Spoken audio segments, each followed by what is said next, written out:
Hi friends, welcome to my channel. അപ്പോൾ ഇന്ന് ആദ്യമായിട്ടാണ് ഞങ്ങൾ എയർ ഫ്രയറിൽ ചിക്കൻ റെസിപ്പി ഉണ്ടാക്കാൻ പോകുന്നത്.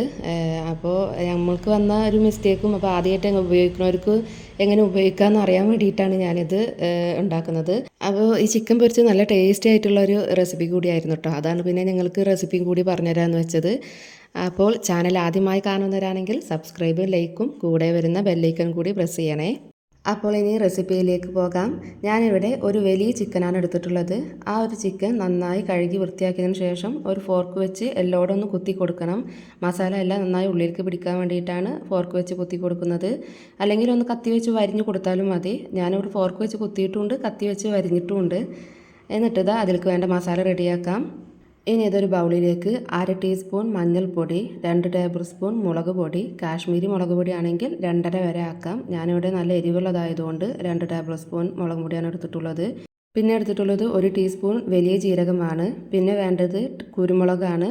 അങ്ങനെ കുരുമുളക് പൊടി ചേർക്കേണ്ടവർക്ക് ചേർക്കാം. ഞാനിവിടെ 2 ടേബിൾ സ്പൂൺ കുരുമുളക് അങ്ങനെ ചേർത്തിക്കുകയാണ്. പിന്നെ അതിലേക്ക് 2 ഏലക്ക, ഒരു 3 ഗ്രാമ്പൂ, പിന്നെ ഇതിലേക്ക് ചെറുനാരങ്ങയുടെ കുരുവൊന്നും പെടരുത്, ചെറുനാരങ്ങയുടെ നീര് മാത്രം 2 ടേബിൾ സ്പൂൺ ചേർത്ത് കൊടുത്തിട്ടുണ്ട്.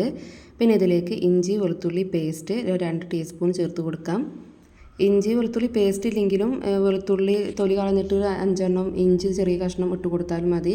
പിന്നെ ഇതിലേക്ക് ചേർത്ത് കൊടുക്കുന്നത് ചെറിയ ഉള്ളിയാണ്. ഒരു 10 ചെറിയ ഉള്ളി ഞാൻ നന്നാക്കി എടുത്തിട്ട് ചേർത്ത് കൊടുത്തിട്ടുണ്ട്. പിന്നെ ഇതിലേക്ക് ആവശ്യത്തിന് ഉപ്പ് ചേർത്ത് കൊടുക്കാം. ഇത് നല്ല ഫൈനാക്കിയിട്ടൊന്ന് അരച്ചെടുക്കാം. ഇപ്പോൾ ഇത് നന്നായി അരച്ചെടുത്തിട്ടുണ്ട്. ഇനി ഇത് ഈ ചിക്കനിലേക്ക് തേച്ച് കൊടുക്കാം. ചിക്കൻ്റെ എല്ലാ ഭാഗത്തേക്കും എത്തുന്ന രീതിയിൽ നന്നായി ഒന്ന് തേച്ച് പിടിപ്പിക്കണം. ഇനി ഇതെല്ലാം ഒന്ന് ചിക്കനിലേക്ക് തേച്ച് പിടിപ്പിക്കട്ടെ. നല്ല ടേസ്റ്റി ആയിട്ടുള്ള മസാലയാണ് കേട്ടത്. എല്ലാവരും ഒന്ന് ട്രൈ ചെയ്ത് നോക്കണേ. ഈ മുളക് പൊടി എരിവുള്ള ചേർക്കുകയാണെങ്കിൽ ഒന്ന് ശ്രദ്ധിക്കണം. കുരുമുളകും ചേർക്കുന്ന കാരണം എരിവ് കൂടാൻ സാധ്യതയുണ്ട്. അപ്പോൾ മുളക് പൊടി ഇപ്പോൾ കറക്റ്റാണ്, 2 ടീസ്പൂൺ എടുത്താൽ മതി. അപ്പോൾ കുരുമുളകിൻ്റെ അളവൊന്ന് 1 ടീസ്പൂണാക്കി കുറക്കട്ടോ. എരിവ് ആവശ്യമുള്ളവരാണെങ്കിൽ ഈ കറക്റ്റാണ്. പക്ഷേ ഇത് മക്കൾക്ക് പറ്റില്ല, കുറച്ച് എരിവ് കൂടിയിട്ടുണ്ട്. ഇനി ഇത് 4 മണിക്കൂർ റെസ്റ്റ് ചെയ്യാൻ വെക്കാം. ഫ്രിഡ്ജിൽ ഒരു ചുരുങ്ങിയത് 4 മണിക്കൂറിലും വെക്കണം. ഏറിക്കൂടിയ ഒരു 7-8 മണിക്കൂർ വെക്കുകയാണെങ്കിൽ അത്ര നല്ലതാണ്, മസാല അത്ര പിടിക്കും. ഇനി ഇത് എയർ ഫ്രയറിലേക്ക് ഇട്ട് കൊടുക്കണം. അപ്പോൾ പുതിയതായിട്ട് ഉപയോഗിക്കുന്നവരാണെങ്കിൽ നന്നായി കഴുകിയതിന് ശേഷം വേണം ഉപയോഗിക്കാൻ. ഇനി ഇത് നന്നായി കഴുകിയെടുത്ത എയർ ഫ്രയറാണ്. ഇതിലേക്ക് കുറച്ച് ഓയിൽ തടവി കൊടുക്കാം. അപ്പോൾ ഇത് ഞങ്ങൾ ആദ്യമായിട്ട് ഉപയോഗിക്കുന്ന ആയതുകൊണ്ട് നല്ല ടെൻഷൻ ഉണ്ടായിരുന്നു. എങ്ങനെയാണ് എന്താണ് ആയി കിട്ടുക എന്നൊന്നും അറിയില്ലല്ലോ. അപ്പോൾ കുറേ യൂട്യൂബിലൊക്കെ സെർച്ച് ചെയ്ത് നോക്കി എങ്ങനെ ഉപയോഗിക്കുക എന്നുള്ളതൊക്കെ. എന്നിട്ടാണ് ഞങ്ങളിങ്ങനെ കുറേ വെച്ചത്. ഞങ്ങളിത് ജീപ്പാസിൻ്റെ എയർ ഫ്രയറാണ് വാങ്ങിച്ചിട്ടുള്ളത്. ഇനി ഈ ചിക്കനെല്ലാം ഇതിലേക്ക് വെച്ച് കൊടുക്കാം. ഓയിൽ തടവി കൊടുക്കേണ്ട ആവശ്യമൊന്നുമില്ല, എന്നാലും നമ്മൾക്കൊരു സമാധാനത്തിന് വേണ്ടി തടവിയതാണ്. അടിയിൽ നിന്ന് കിട്ടാതിരിക്കണ്ടല്ലോ വെച്ചിട്ട് തടവിയതാണ്. ഇപ്പോൾ 3 ചിക്കനും വെച്ച് കൊടുത്തിട്ടുണ്ട്. ഇനി ഇത് എയർ ഫ്രയറിലേക്ക് വെക്കണം. ഇനി എയർ ഫ്രയറിലേക്ക് വെച്ച് കൊടുക്കാം. എന്നിട്ട് ഇത് അടച്ചു വെക്കാം. എന്നിട്ട് ടൈം ഒന്ന് സെറ്റ് ചെയ്യണം. ടൈം സെറ്റിങ്ങൊക്കെ അതിന്മേൽ തന്നെ കൊടുത്തിട്ടുണ്ട് കേട്ടോ. ഇപ്പോൾ ഫ്രഞ്ച് ഫ്രൈസ് ഉണ്ടാക്കാൻ, ചിക്കൻ റെസിപ്പി, കേക്ക്, അങ്ങനെ പലതിനും പല ടൈമാണ് അതിന്മേൽ കൊടുത്തിട്ടുള്ളത്. ഇപ്പോൾ ഇതിൽ ചിക്കന് കൊടുത്തിട്ടുള്ളത് 180-ൽ 22 മിനിറ്റാണ് കൊടുത്തിട്ടുള്ളത്. കണ്ടില്ലേ, 180-ൽ 22 മിനിറ്റാണ് കൊടുത്തിട്ടുള്ളത്. 18 to 22 മിനിറ്റ് വരെ വെക്കാം. ഞങ്ങളിവിടെ 25 മിനിറ്റ് വരെ വെച്ച് 180-ൽ. എന്നിട്ട് ഇങ്ങനെ ടൈം ഇങ്ങനെ കറങ്ങി നമ്മൾക്ക് സാധാ അതിലേക്ക് തന്നെ എത്തും. ഇപ്പോൾ എത്തിയിട്ടുണ്ട്. ഇനി ഇതൊന്ന് തുറന്ന് നോക്കാം. ഇപ്പോൾ കണ്ടില്ലേ, ഇങ്ങനെ നല്ല മുകൾ ഭാഗം എല്ലാം നന്നായി വെന്ത് നല്ല കളർ മാറി വന്നിട്ടുണ്ട്. ഇനി ഇതൊന്ന് മറിച്ചിട്ട് കൊടുക്കണം. ഇനി ഇതിലത്തെ ഇതൊന്ന് മറിച്ചിട്ട് കൊടുക്കാം. അതിൻ്റെ മുമ്പൊന്ന് ഓയിൽ തടവി കൊടുക്കാം മുകളിൽ. അപ്പോൾ തിരിച്ചിട്ട് കൊടുക്കുമ്പോൾ അതിൻ്റെ അടിഭാഗം ഒന്ന് കിട്ടാതിരിക്കാണ്ടല്ലോ വെച്ചിട്ടാണ് ഓയിൽ തടവി കൊടുക്കുന്നത്.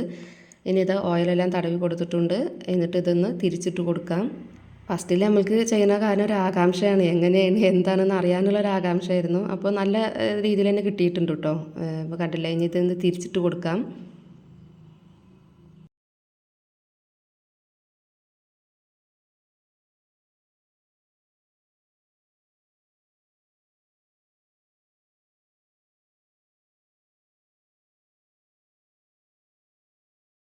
ഇപ്പോൾ തിരിച്ചിട്ട് കൊടുത്തിട്ടുണ്ട്.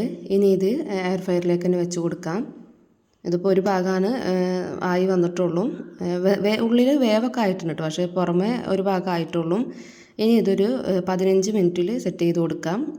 15 മിനിറ്റിൽ 180-ൽ 15 മിനിറ്റിലാണ് ഇപ്പോൾ വെച്ചിട്ടുള്ളത്. ഇനി ഇതൊന്ന് ആവട്ടെ. ഇപ്പോൾ ഇതാ ആയിട്ടുണ്ട്. ഇപ്പോൾ ടൈമെല്ലാം കറക്റ്റ് ആയിട്ടുണ്ട്. ഇനി എയർ ഫ്രയറും തുറന്ന് നോക്കാം. കണ്ടില്ലേ, ഇപ്പോൾ കറക്റ്റ് വേവായിട്ടുണ്ട്. നല്ല പുറമേ എല്ലാം കളർ മാറി വന്നിട്ടുണ്ട്. നല്ല രസമുള്ള മസാലയും കൂടി ആയപ്പോൾ നല്ല രസമായിരുന്നു കേട്ടോ കഴിക്കാൻ. അപ്പോൾ എല്ലാവരും ഒന്ന് ഇതുപോലെ ട്രൈ ചെയ്ത് നോക്കുക എയർ ഫ്രയറിൽ. ആദ്യമായിട്ട് ഉപയോഗിക്കുന്നവരാണെങ്കിൽ ആ കറക്റ്റ് ടൈം ഒന്ന് സെറ്റ് ചെയ്ത് വെച്ച് കൊടുത്താൽ മതി കേട്ടോ. കണ്ടില്ലേ, ഉള്ളെല്ലാം വെന്ത് നല്ല ചിക്കനായിട്ട് കിട്ടിയിട്ടുണ്ട്. അപ്പോൾ ചാനൽ ആദ്യമായി കാണുന്നവരാണെങ്കിൽ സബ്സ്ക്രൈബും ലൈക്കും കൂടെ വരുന്ന ബെല്ലൈക്കനും കൂടി പ്രസ് ചെയ്യാൻ മറക്കരുതേ.